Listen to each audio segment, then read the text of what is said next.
जय गुरुदेव। प्रणाम सभी को। निरोग जीवन के महत्वपूर्ण सूत्र अध्याय 13। लास्ट टॉपिक हमने पढ़ा था उपवास शरीर शोधन की महत्वपूर्ण प्रक्रिया। आइए आज के टॉपिक की तरफ आगे बढ़ते हैं। उपवास कब और कैसे। साधारणतया उपवास सभी कर सकते हैं और सबको ही उपवास लाभप्रद हो सकता है, किंतु कुछ रोगों में तो उपवास ही रामबाण है। यदि किसी अंग विशेष से हम बहुत दिनों तक काम न लें तो वह निर्बल या बेकार हो जाता है। बहुत से साधु तो सदा अपना हाथ उठाए रहते हैं, बहुत दिनों के बाद उनका वह हाथ बेकार हो जाता है। वैसे ही जब कोई अंग ठीक ठीक काम नहीं करता तो स्वयं उस अंग में कोई दोष न होते हुए भी वह रोगाक्रांत हो जाता है। ऐसे रोग प्रतिक्रियात्मक कहलाते हैं। वे निश्चित रूप से उपवास से ठीक हो जाते हैं। अर्बुद, कैंसर में उपवास रामबाण है। रोग की आरंभ अवस्था में तो कैंसर बिल्कुल ही ठीक हो सकता है, किंतु बढ़ी हुई अवस्था में भी उपवास के अतिरिक्त और किसी चीज से आरोग्य की आशा की ही नहीं जा सकती। ऐसी दशा में उपवास शीघ्रता से रोगी के कष्ट को रोकता और कम करता है और अपेक्षाकृत अधिक कष्ट रहित तथा लंबा जीवन दे सकता है। यदि चोट आ जाने के कारण मस्तिष्क में चोट आ गई हो तो उपवास से अवश्य लाभ होगा। जिस समय तक मस्तिष्क के गूदे में तह पड़ने के कारण उत्पन्न हुआ पागलपन, होश हवास का दुरुस्त न रहना तथा अन्य भयंकर लक्षण समाप्त न हो जाएं, उपवास जारी रखना चाहिए। वैसे ही विषयों के प्रभाव से जो एक नशा सा रहकर मन की बीमारी हो जाती है, उसमें भी उपवास लाभप्रद है।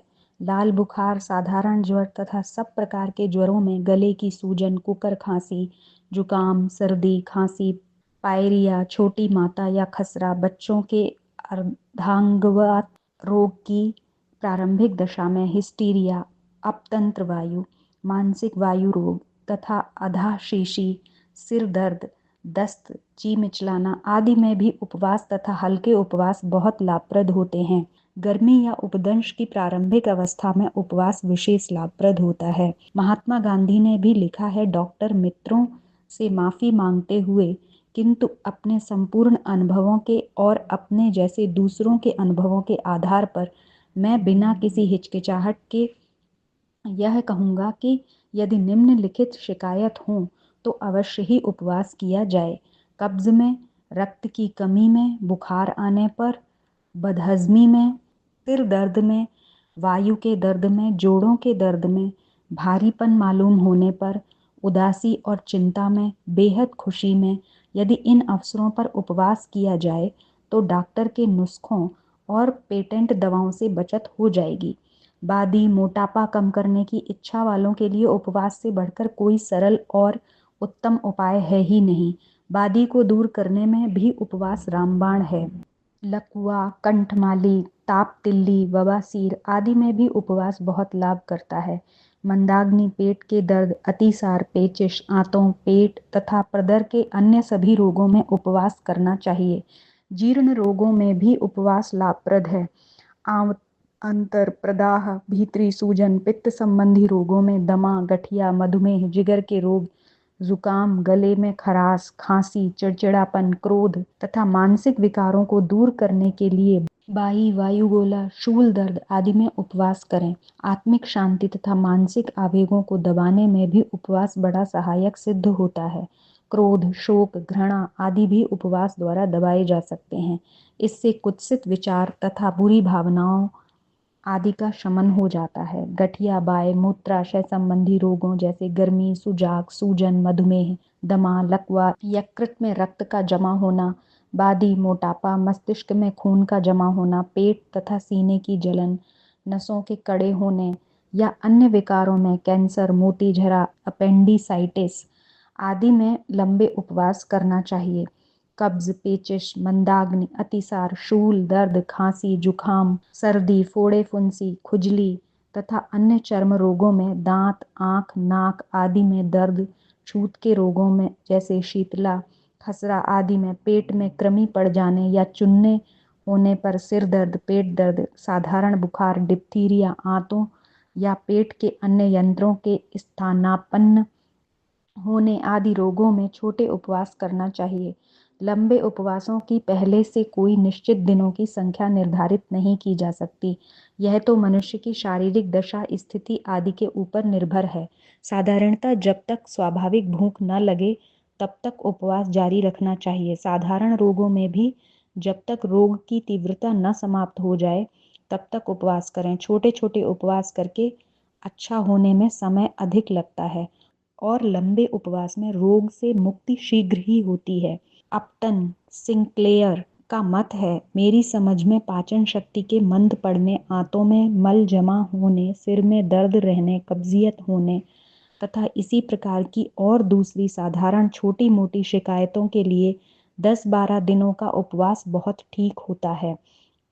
पर जिन लोगों को नासूर, गर्मी, बवासीर, गठिया आदि भारी और भयंकर रोग हों, उन्हें अधिक दिनों तक उपवास करना चाहिए। दुबले पतले आदमियों को लंबे उपवास नहीं करना चाहिए, पर मोटे आदमी लंबा उपवास कर सकते हैं क्योंकि उनके शरीर में फालतू द्रव्य बहुत होता है। छोटे बच्चे को लंबे उपवास न कराइए।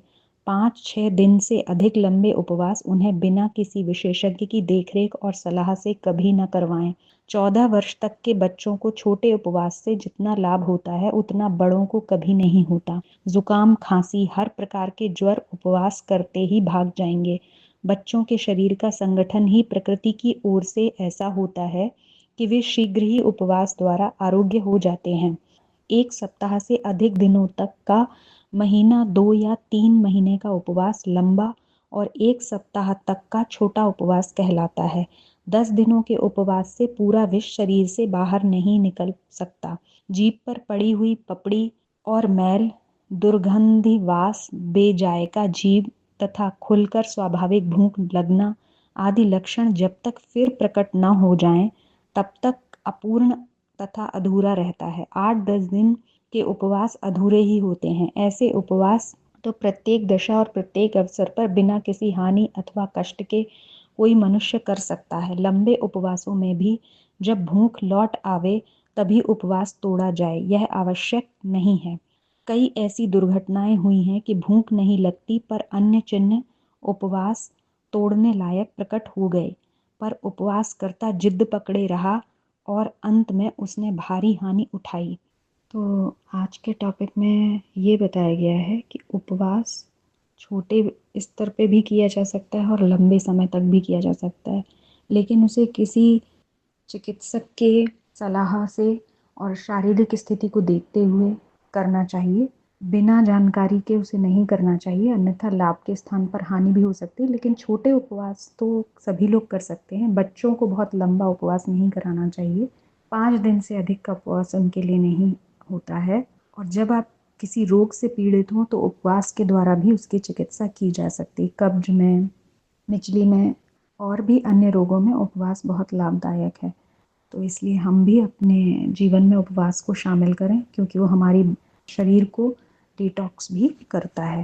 आइए आज के लिए इतना ही। जय गुरुदेव, प्रणाम सभी को।